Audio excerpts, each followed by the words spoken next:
ફરી એક વખત ટ્રેનમાં આગની ઘટના બની છે।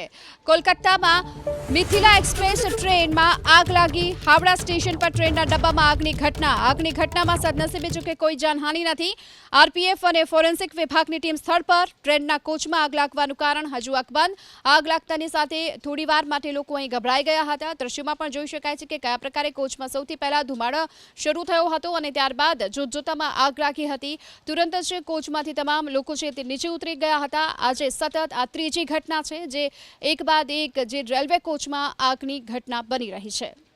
આરપીએફ અને ફોરેન્સિક વિભાગની ટીમ સ્થળ પર। ટ્રેનના કોચમાં આગ લાગવાનું કારણ હજુ અકબંધ। આગ લાગતાની સાથે થોડીવાર માટે લોકો અહીં ગભરાઈ ગયા હતા। દ્રશ્યોમાં પણ જોઈ શકાય છે કે કયા પ્રકારે કોચમાં સૌથી પહેલા ધુમાડો શરૂ થયો હતો અને ત્યારબાદ જોતજોતામાં આગ લાગી હતી। તુરંત જ કોચમાંથી તમામ લોકો છે તે નીચે ઉતરી ગયા હતા। આજે સતત આ ત્રીજી ઘટના છે જે એક બાદ એક જે રેલવે કોચમાં આગની ઘટના બની રહી છે।